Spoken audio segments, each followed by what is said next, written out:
ಪ್ರಿಯ ವಿದ್ಯಾರ್ಥಿಗಳೇ, ಬೆಳಗಿನ ಶುಭೋದಯ.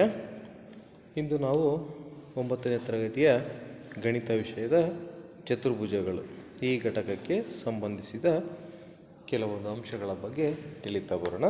ವಿದ್ಯಾರ್ಥಿಗಳೇ, ಈಗ ನಾವು ಚತುರ್ಭುಜ ಅಂತಂದರೆ ಏನು ಅಂತ ನಾವೀಗ ಕಲಿತಾ ಇರತಕ್ಕಂಥದ್ದು ಯಾವ ಘಟಕಕ್ಕೆ ಸಂಬಂಧಪಟ್ಟಿದೆ? ಚತುರ್ಭುಜಕ್ಕೆ ಅಂತಕ್ಕಂತಹ ಘಟಕಕ್ಕೆ ಸಂಬಂಧಪಟ್ಟಿದೆ. ಆದ್ದರಿಂದ ನಾವು ಮೊದಲಿಗೆ ಚತುರ್ಭುಜ ಅಂತಂದರೆ ಏನು ಅಂತ ತಿಳ್ಕೊತ ಬರಬೇಕು.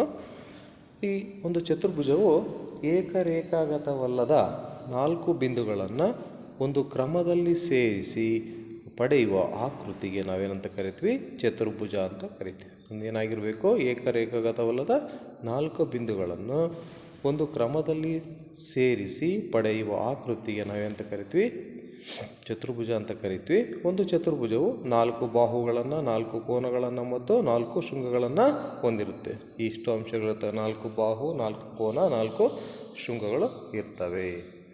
ಹಾಗಾದರೆ ಚತುರ್ಭುಜದ ಒಳಕೋನಗಳ ಮೊತ್ತ, ಚತುರ್ಭುಜದ ಕೋನಗಳ ಮೊತ್ತದ ಗುಣಲಕ್ಷಣಗಳನ್ನು ತಿಳ್ಕೊಳ್ಳೋಣ. ನಾವೀಗಾಗಲೇ ತ್ರಿಭುಜದ ಒಳಕೋನಗಳ ಮೊತ್ತ ಎಷ್ಟು ಅಂತ ತಿಳ್ಕೊಂಡಿದ್ವಿ? 180 ಡಿಗ್ರಿ. ಅದೇ ರೀತಿ ಚತುರ್ಭುಜದ ಒಳಕೋನಗಳ ಎಲ್ಲ ಕೋನಗಳ ಮೊತ್ತ 180 ಡಿಗ್ರಿ.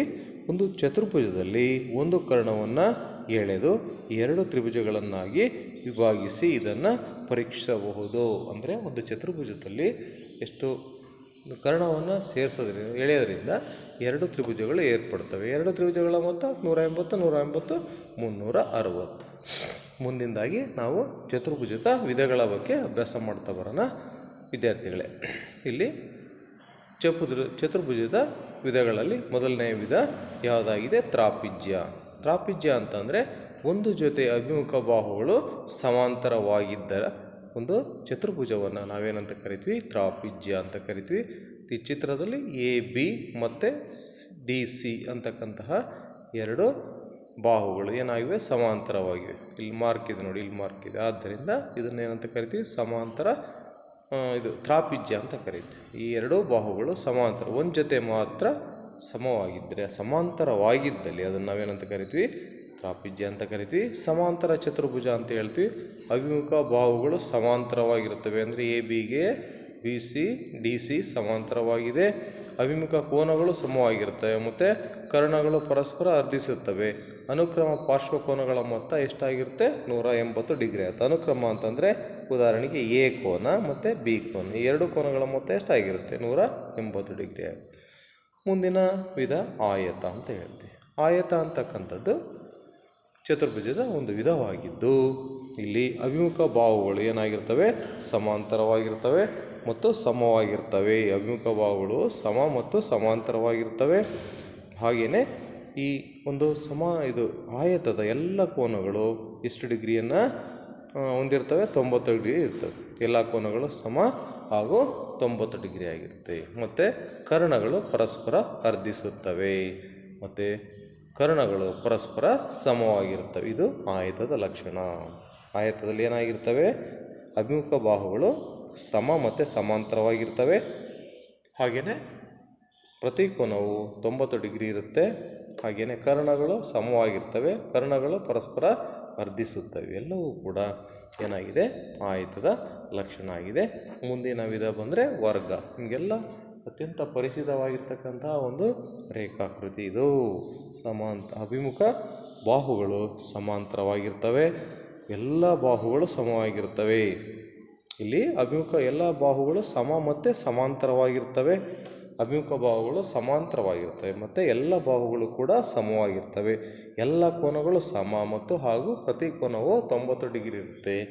ಹಾಗೆಯೇ ಕರ್ಣಗಳು ಪರಸ್ಪರ ಸಮವಾಗಿ ಅರ್ಧಿಸುತ್ತವೆ, ಲಂಬವಾಗಿ ಅರ್ಧಿಸುತ್ತವೆ. ಯಾವುದರಲ್ಲಿ? ವರ್ಗದಲ್ಲಿ. ಅದೇ ರೀತಿ ಕರ್ಣಗಳು ಪರಸ್ಪರ ಸಮವಾಗಿರ್ತವೆ. ಇಲ್ಲೂ ಕೂಡ ಈ ರೀತಿ ಇರ್ತವೆ. ವರ್ಗ ಮತ್ತು ಆಯತಕ್ಕೆ ಇಷ್ಟೇ ವ್ಯತ್ಯಾಸ. ಇಲ್ಲಿ ಅಭಿಮುಖ ಬಾಹುಗಳು ಮಾತ್ರ ಸಮ ಮತ್ತು ಸಮವಾಗಿರ್ತವೆ. ವರ್ಗದಲ್ಲಿ ಎಲ್ಲ ಬಾಹುಗಳು ಕೂಡ ಸಮವಾಗಿರುತ್ತೆ. ಇಷ್ಟೇ ವ್ಯತ್ಯಾಸ. ಈಗ ನಾವು ಮುಂದಿನ ಒಂದು ಆಕೃತಿಗೆ ಬಂದರೆ ವಜ್ರಾಕೃತಿ ಅಂತ ಹೇಳ್ತೀವಿ. ವಜ್ರಾಕೃತಿ ಅಂತಂದರೆ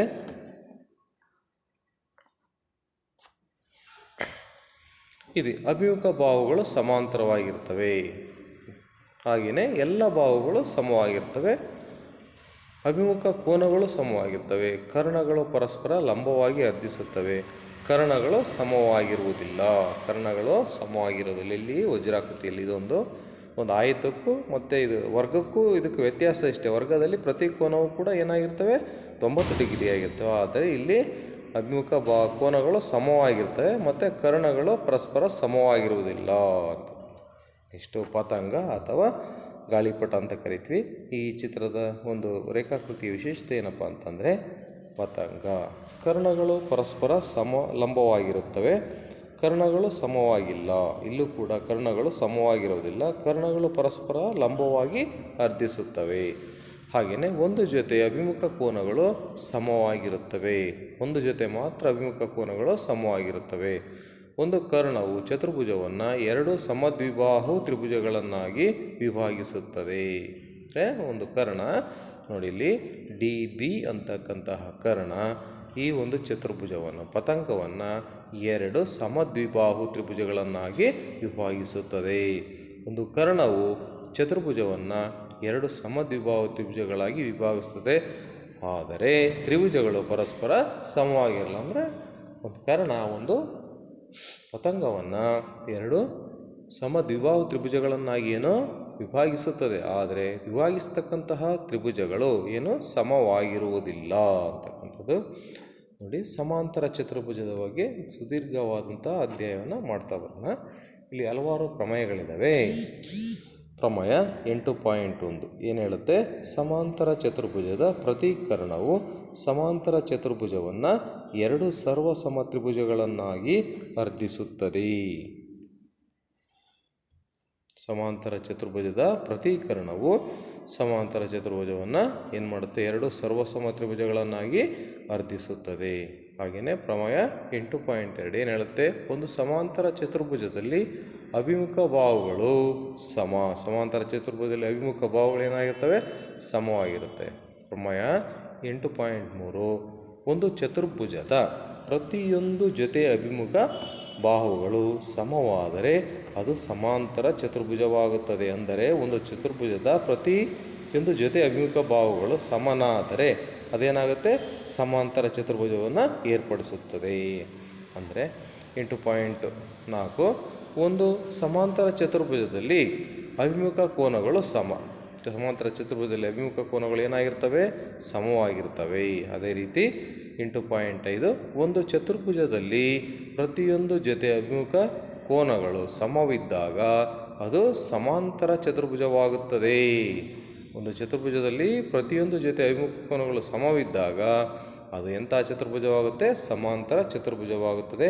ಇನ್ನೇನು ಇದರ ವಿಶೇಷತೆ 8.6 ಏನು ಹೇಳುತ್ತೆ ಅಂತಂದರೆ ಸಮಾಂತರ ಚತುರ್ಭುಜದ ಕರ್ಣಗಳು ಪರಸ್ಪರ ಅರ್ಧಿಸುತ್ತದೆ. ಇದು ನಮಗೆ ಗೊತ್ತೇ ಇದೆ.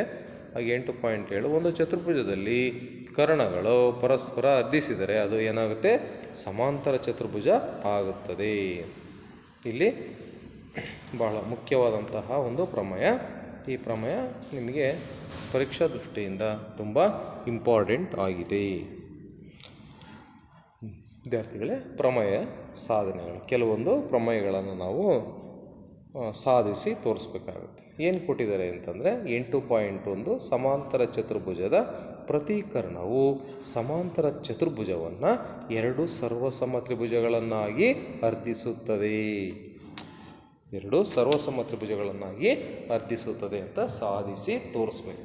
ನಾವು ಯಾವುದೇ ಒಂದು ಪ್ರಮೇಯಕ್ಕೆ ನಾವು ಇಲ್ಲಿ 4 ಹಂತಗಳಿರ್ತವೆ. 4 ಹಂತಗಳು. ಒಂದು ದತ್ತ, 2ನೇದು ಸಾಧನೀಯ, 3ನೇದು ರಚನೆ, 4ನೇದು ಸಾಧನೆ. ಇಲ್ಲಿ ನಾವು ನೇರವಾಗಿ ಸಾಧನೆಗೆ ಬಂದಿದ್ವಿ. ವಿದ್ಯಾರ್ಥಿಗಳೇ ನೋಡ್ತಾ ಬರ್ರಿ. ಇಲ್ಲಿ ಒಂದು ಪ್ರಮೇಯದ ಸಾಧನೆ ಮೊದಲನೇ ಹಂತ ಏನಾಗಿರುತ್ತೆ? ದತ್ತ. 2ನೇ ಹಂತ ಸಾಧನೀಯ. ಈ ಎರಡೂ ಕೂಡ ದತ್ತ ಹೇಳಿಕೆ ಅರ್ಧ ಭಾಗ ಏನಾಗಿರುತ್ತೆ?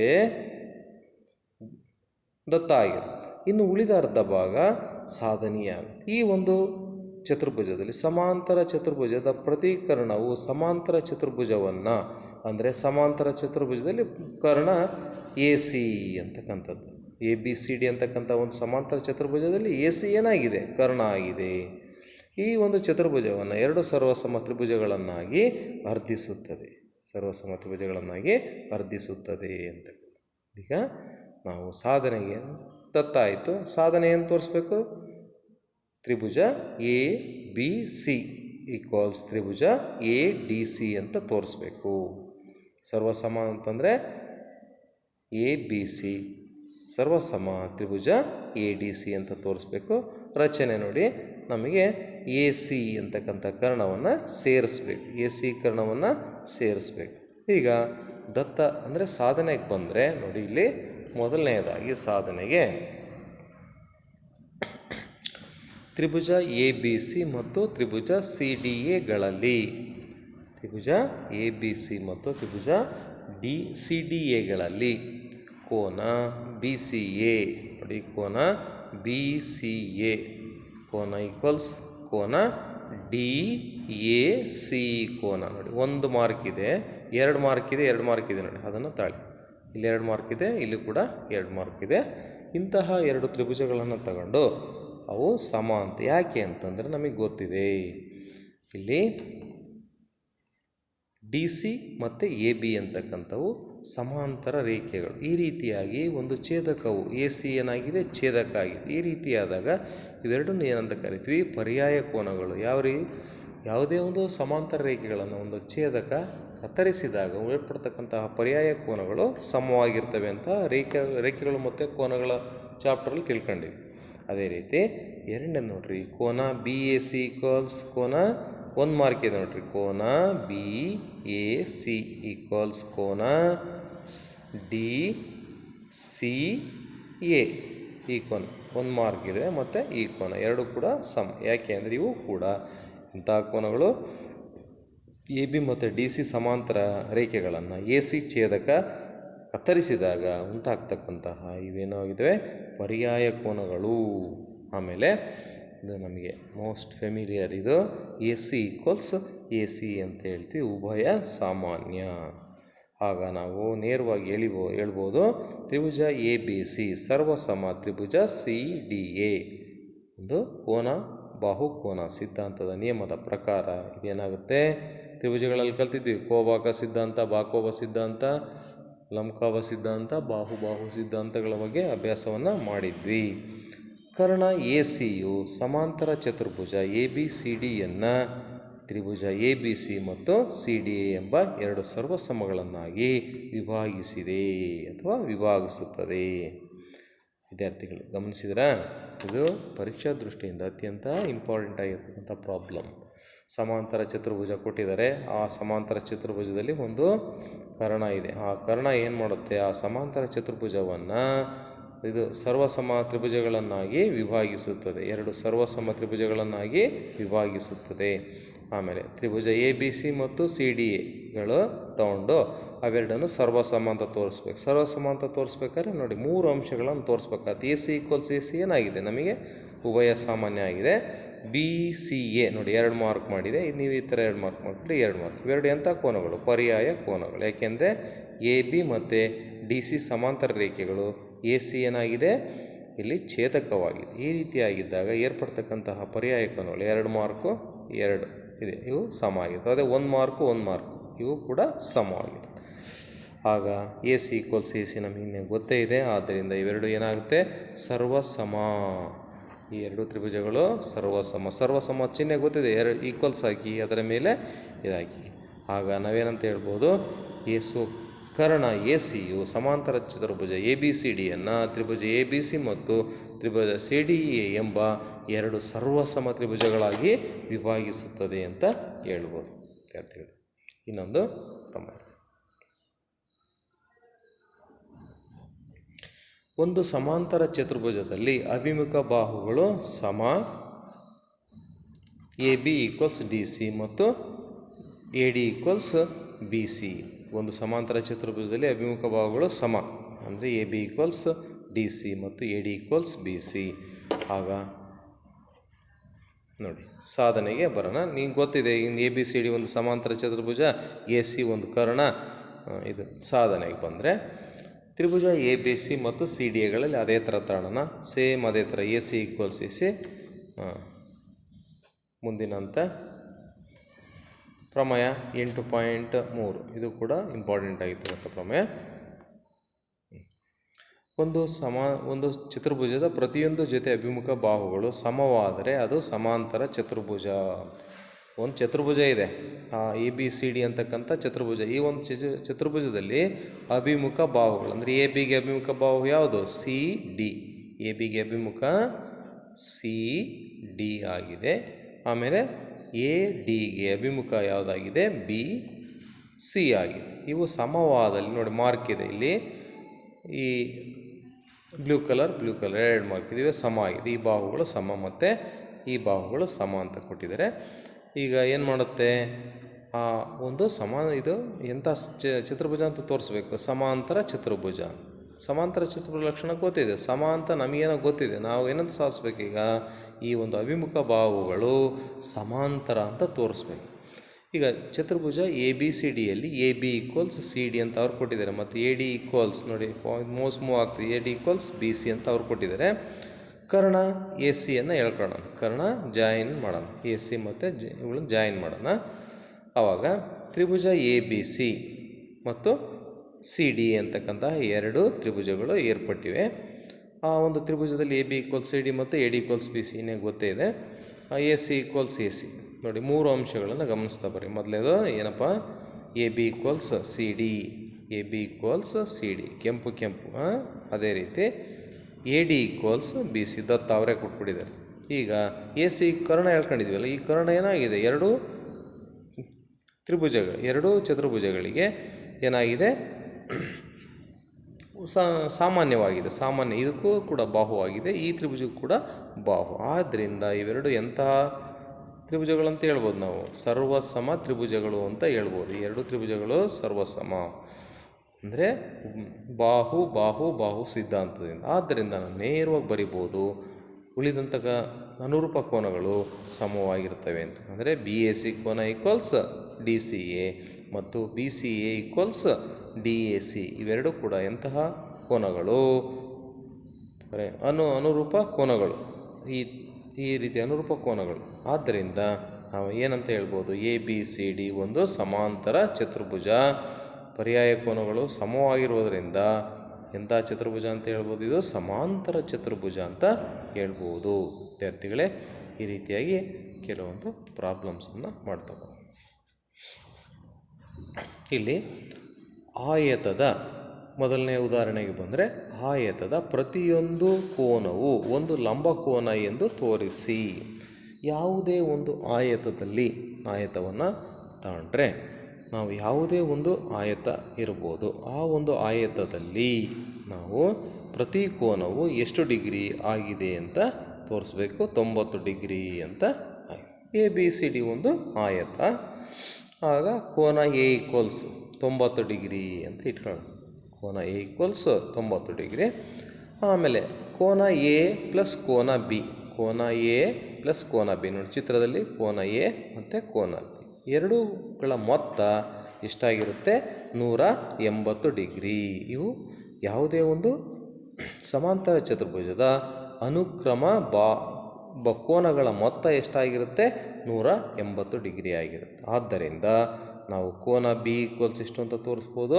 180 ಡಿಗ್ರಿ. ಅಂದರೆ ಕೋನ ಎ ಪ್ಲಸ್ ಬಿ, ಎ ಎಷ್ಟಿದೆ? 90 ಡಿಗ್ರಿ. ಆದ್ದರಿಂದ ಎ ಈ ಕಡೆ ಶಿಫ್ಟ್ ಆದರೆ 180ರಲ್ಲಿ 90 ಹೋದರೆ ಇನ್ನೆಷ್ಟು ಉಳಿಯುತ್ತೆ? 90. ಆದರೆ ಎ ಕೋನ 90 ಡಿಗ್ರಿ ಆಯಿತು, ಬಿ ಕೋನವನ್ನು 90 ಡಿಗ್ರಿ. ಅದೇ ರೀತಿ ಎ ಕೋನ ಈಕ್ವಲ್ಸ್ ಸಿ ಕೋನ ಅಂತ ಬರಿಬೋದು ತಾನೆ. ಯಾವುದೇ ಒಂದು ಸಮಾಂತರ ಚತುರ್ಭುಜದಲ್ಲಿ ಅಭಿಮುಖ ಕೋನಗಳು ಏನಾಗಿರ್ತವೆ? ಸಮ. ಎ 90 ಇದ್ದರೆ ಸಿ ಕೂಡ 90 ಇರುತ್ತೆ. ಅದೇ ರೀತಿ ಬಿ 90 ಇದ್ದರೆ ಡಿ ಕೂಡ 90. ಕೋನ ಎ ಈಕ್ವಲ್ಸ್ ಕೋನ ಸಿ ಈಕ್ವಲ್ಸ್ 90 ಡಿಗ್ರಿ, ಕೋನ ಬಿ ಈಕ್ವಲ್ಸ್ ಕೋನ ಡಿ ಈಕ್ವಲ್ಸ್ ಅದು ಕೂಡ 90 ಡಿಗ್ರಿ. ಆದ್ದರಿಂದ ಆಯತದ ಪ್ರತಿಯೊಂದು ಕೋನಗಳು ಎಷ್ಟಾಗಿರುತ್ತೆ? 90 ಡಿಗ್ರಿ ಇರುತ್ತೆ. ವಿದ್ಯಾರ್ಥಿಗಳು, ಇನ್ನೊಂದು ಉದಾಹರಣೆ. ವಜ್ರಾಕೃತಿಯ ಕರ್ಣಗಳು ಪರಸ್ಪರ ಲಂಬವಾಗಿರುತ್ತವೆ ಎಂದು ತೋರಿಸಿ. ನೋಡಿ, ಕೊಟ್ಟಿರ್ತಕ್ಕಂಥದ್ದು ಇಲ್ಲಿ ಎ ಬಿ ಸಿ ಡಿ ಅಂತಕ್ಕಂಥದ್ದು ಒಂದು ವಜ್ರಾಕೃತಿ. ಈ ಒಂದು ವಜ್ರಾಕೃತಿಯಲ್ಲಿ ಎ ಸಿ ಮತ್ತು ಬಿ ಡಿ ಅಂತಕ್ಕಂತಹ ಎರಡು ಕರ್ಣಗಳಿವೆ. ಈ ಎರಡೂ ಕರ್ಣಗಳು ಒಂದಕ್ಕೊಂದು ಲಂಬವಾಗಿರುತ್ತವೆ ಅಂತಕ್ಕಂಥದ್ದು. ಅಂದರೆ ಕೋನ ಎ ಒ ಡಿ ಈಕ್ವಲ್ಸ್ ಕೋನ ಎ ಒ ಸಿ ಎಷ್ಟು ಡಿಗ್ರಿ ಅಂತ ತೋರಿಸ್ಬೇಕು ನಾವು? 90 ಡಿಗ್ರಿ ಅಂತ ತೋರಿಸ್ಬೇಕಾಗುತ್ತೆ. ವಿದ್ಯಾರ್ಥಿಗಳೇ, ಇಲ್ಲಿ A B equals B C equals C D equals D A. ಅಂದರೆ ಯಾವುದೇ ಒಂದು ವಜ್ರಾಕೃತಿಯಲ್ಲಿ ಎಲ್ಲ ಬಾಹುಗಳು ಸಮವಾಗಿದೆ.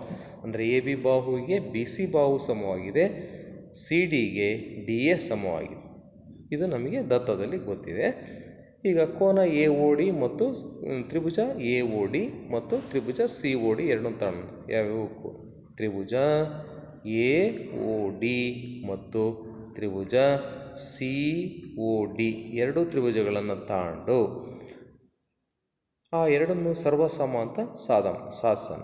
ಓ A equals O C, O A equals O C. ಎರಡನೇದು O D equals O D, O D equals O D. ಇದು ಯಾಕೆ? ಓ ಎ ಈಕ್ವಲ್ಸ್ ಓ, ಸಾಮಾನ್ಯ ಬಾಹು ತಾನೆ. O D equals O D ಅಂತಕ್ಕಂಥದ್ದು.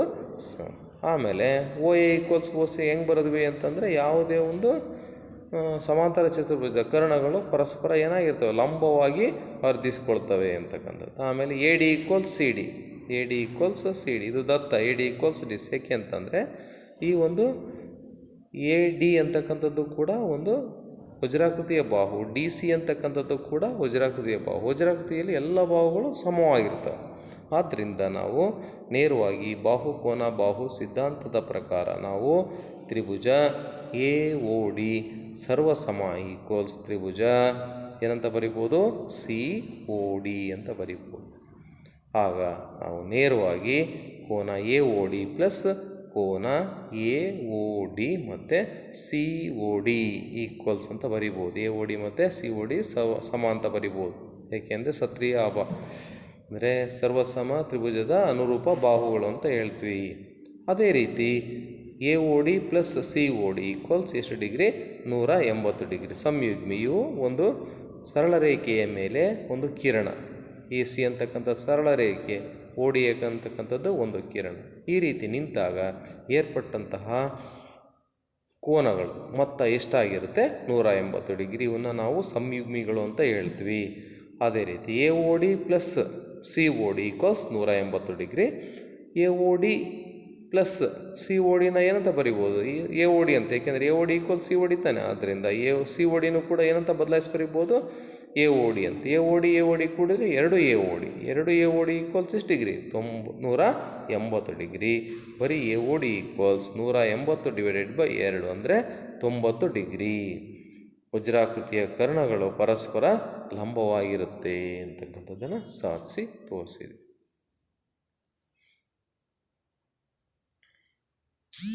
ವಿದ್ಯಾರ್ಥಿಗಳೇ, ಈಗ ಇನ್ನೊಂದು ವಿಶೇಷವಾದಂಥ ಪ್ರಾಬ್ಲಮ್ ಇದು. ಇಲ್ಲಿ ನೋಡಿ, ಒಂದು ಚತುರ್ಭುಜದ ಕೋನಗಳು ಅಂದರೆ ಅನುಪಾತವನ್ನು ಕೊಟ್ಟಿದ್ದಾರೆ. ಒಂದು ಚತುರ್ಭುಜದ ಕೋನಗಳ ಅನುಪಾತವನ್ನು ಕೊಟ್ಟಿದ್ದಾರೆ. ಇದು ತುಂಬ ಇಂಪಾರ್ಟೆಂಟು ಮತ್ತು ಸುಲಭವಾಗಿರ್ತಕ್ಕಂಥ ಪ್ರಾಬ್ಲಮ್ಮು. ಪರೀಕ್ಷಾ ದೃಷ್ಟಿಯಿಂದನೂ ಕೂಡ ಇದು ಕೇಳುವ ಸಂಭವನೀಯವಂಥ ಪ್ರಾಬ್ಲಮ್ ಕೂಡ ಆಗಿದೆ. ಒಂದು ಚತುರ್ಭುಜದ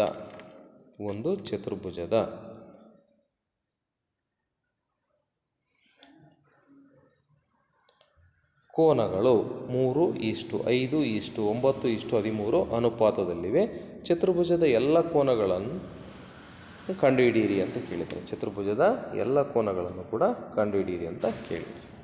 ಈಗ ನೋಡಿ, ಚತುರ್ಭುಜದ ಎಲ್ಲ ಕೋನಗಳ ಮೊತ್ತ ನಮಗೆ ಗೊತ್ತಿದೆ. ಎಷ್ಟು? 360 ಡಿಗ್ರಿ ಅಂತ. ಅವುಗಳ ಅನುಪಾತನೂ ಕೂಡ ಕೊಟ್ಟಿದ್ದಾರೆ. ಇಲ್ಲಿ 3:3:5:9 ಆ ಒಂದು ಏರ್ಪಟ್ಟಿರ್ತಕ್ಕಂಥ ಕೋನಗಳ ಅನುಪಾತವನ್ನು ಕೊಟ್ಟಿದ್ದಾರೆ. ಈ ಅನುಪಾತಗಳ ಮೊತ್ತವನ್ನು ಕಂಡುಹಿಡಿಯೋಣ. ಎಷ್ಟು ಅನುಪಾತಗಳ ಮೊತ್ತ? 3 + 5 + 9 + 13 ಈಕ್ವಲ್ಸ್ ಎಷ್ಟು ಡಿಗ್ರಿ? ಈಕ್ವಲ್ಸ್ ಮೊತ್ತ 30.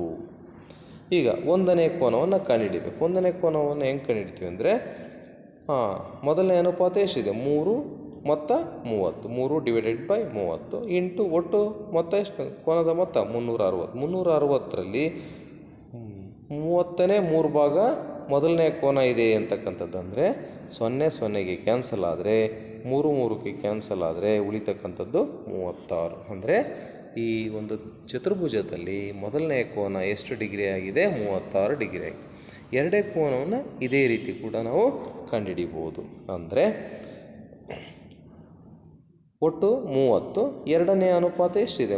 5. ಆದ್ದರಿಂದ 5/30 ಇಂಟು ಒಟ್ಟು ಮೊತ್ತ 360 ಡಿಗ್ರಿ. ಅಂದರೆ 0 0 ಕ್ಯಾನ್ಸಲ್, 3 3 3ಕ್ಕೂ 3 1 3 2 12 5 60. ಇಲ್ಲಿ ಎಷ್ಟು ಉಳಿತು? 3 1 3 2 12 12 5 60. ಮೂರನೇ ಕೋನ 9/30. ಮೂರನೇ ಅನುಪಾತ ಎಷ್ಟಿದೆ? 9 ಮೊತ್ತ 30 ಇಂಟು 360. 0ಗೂ 0ಗೂ ಹೋಗಲಿ. ಅದೇ ರೀತಿ 3 1 3 2 12 9 108. ಅದೇ ರೀತಿ ನಾಲ್ಕನೇ ಕೋನವನ್ನು ಕೂಡ ಕಂಡುಹಿಡಿಬೋದು. ಇಲ್ಲಿ 30 ಮತ್ತು 360 ಕ್ಯಾನ್ಸಲ್ ಮಾಡಿದರೆ 12 ಬರುತ್ತೆ. 12 3 36 6 3 ದಶಕ 12 1 12 3 15 ಒಟ್ಟು 156 ಡಿಗ್ರಿ. ಈ ರೀತಿಯಾಗಿ ನಾವು ಈ ಪ್ರತಿ ಕೋನದ ಅಳತೆಯನ್ನು ಕಂಡುಹಿಡಿಬೋದು. ಯಾವಾಗ? ಒಂದು ಚತುರ್ಭುಜದ ಎಲ್ಲ ಕೋನಗಳ ಅನುಪಾತವನ್ನು ನೀಡಿದಾಗ ಏನು ಮಾಡಬೇಕು? ಅನುಪಾತಗಳ ಮೊತ್ತವನ್ನು ಕಂಡುಹಿಡ್ಕೋಬೇಕು. ಅನುಪಾತಗಳ ಮೊತ್ತ ಎಷ್ಟಾಗುತ್ತೆ? 30 ಆಗುತ್ತೆ. ಈಗ ನಾವೇನು ಮಾಡಬೇಕು? First 3/30 into 360. Next 2/30 into 360. ಮೂರನೇ ಕೋನ ಹೆಂಗೆ ನಡೀತೀವಿ? 9 ಮೊತ್ತ 30 /360. ನೆಕ್ಸ್ಟ್ 13 ಅನುಪಾತಗಳ ಮೊತ್ತ 30 ಇಂಟು ಕೋನಗಳ ಮೊತ್ತ 360 ಡಿಗ್ರಿ. ಇವನ್ನು ಭಾಗಾಕಾರ ಮಾಡಿ ಸುಲಭೀಕರಿಸಿದಾಗ ನಮಗೆ ಏನು ಸಿಗುತ್ತೆ? ಆ ಒಂದು ಚತುರ್ಭುಜದ ಎಲ್ಲ ಕೋನಗಳ ಅಳತೆ ಸಿಕ್ಕೊಂಡು. ಅದೇ ರೀತಿ ಇನ್ನೊಂದು ಮುಂದುವರೆದಂತಹ ಪ್ರಾಬ್ಲಮ್ಮು. ಒಂದು ಸಮಾಂತರ ಚತುರ್ಭುಜದ ಕರ್ಣಗಳು ಸಮವಿದ್ದಾಗ ಅದು ಆಯತವಾಗುತ್ತದೆ ಎಂದು ತೋರಿಸಿ. ಒಂದು ಸಮಾಂತರ ಚತುರ್ಭುಜದ ಕರ್ಣಗಳು ಸಮವಿದ್ದಾಗ ಅದು ಆಯತವಾಗಿರುತ್ತದೆ. ಯಾವುದೇ ಒಂದು ಸಮಾಂತರ ಚತುರ್ಭುಜದಲ್ಲಿ ಕರ್ಣಗಳು ಸಮವಾದಾಗ ಅದು ಏನಾಗುತ್ತೆ? ಆಯತ ಆಗುತ್ತೆ ಅಂತ ತೋರಿಸ್ರಿ ಅಂತ. ನೋಡಿ ಪರಿಹಾರ. ABCD ಚತುರ್ಭುಜದಲ್ಲಿ AC = DB, AC = DB ಅಂತ ಕಂಡುಹಿಡಿಬೇಕು ತಾನೆ ನಾವು. ಇದನ್ನು ನಾವು ಸಾಧಿಸಿ ತೋರಿಸ್ಬೇಕು. AC ಕರ್ಣವು DB ಕರ್ಣಗೆ ಸಮವಾಗಿರುತ್ತೆ ಅಂತ ತೋರಿಸ್ಬೇಕು. ಆವಾಗ ನಾವು ಎರಡು ತ್ರಿಭುಜ ತಗೊಳ್ಳೋಣ. ADC ಮತ್ತು DAB.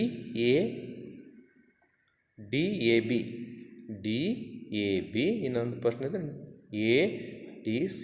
ಎರಡು ತ್ರಿಭುಜಗಳ ತಗೊಂಡು ಅವನ್ನ ಸರ್ವಸಮ ಅಂತ ಸಾಧಿಸಿ ತೋರಿಸ್ಬೇಕು. ಮೊದಲು AC = DB ಅಂತ ಬರೀಬೋದು ತಾನೆ.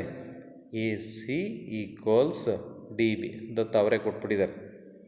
ಎರಡನೇದು AC = AD = AD. ನೋಡಿ AD = AD. ಇದು ಎರಡಕ್ಕೂ ಕೂಡ ಏನಾಗಿದೆ? ಉಭಯ ಸಾಮಾನ್ಯ ಬಾಹುವಾಗಿದೆ. ಅಲ್ಲದೆ next AD = AD, AC = DB, ಆಮೇಲೆ DC = AB. ಏಕೆ? ಇವು ಒಂದು ಸಮಾಂತರ ಚತುರ್ಭುಜದ ಮೊದಲನೇ ಅಂಶ ನೋಡ್ರಿ. ಎರಡು ತ್ರಿಭುಜ ತಗೊಂಡೆ. ಯಾವುದ್ಯಾವುದು? ನೋಡ್ರಿ ಮೌಸ್ ಮೂವ್ ಆಗ್ತದೆ. ADC ತ್ರಿಭುಜ ಮತ್ತು DAB ತ್ರಿಭುಜ. ಇವೆರಡರಲ್ಲೂ ಏನಾಗಿದೆ? DC = ಏನಂತ ಬರಿಬೋದು? DB ಅಂತ ಬರಿಬೋದು. ಯಾಕೆ? ದತ್ತದ ಪ್ರಕಾರ DC = AB. ಯಾಕೆಂದರೆ ಅಭಿಮುಖ ಇವು.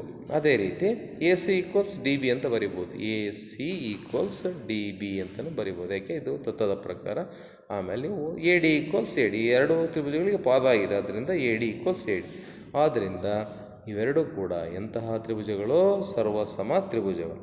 ಸರ್ವಸಮ ಅಂದ ತಕ್ಷಣ ಮಿಕ್ಕಿರ ಎಲ್ಲ ಅದರ ಅನುರೂಪ ಇದಕ್ಕೆ ಸಮವಾಗ್ತಾ ಹೋಗುತ್ತೆ. ಏನಂತ ಬರಿಬೋದು?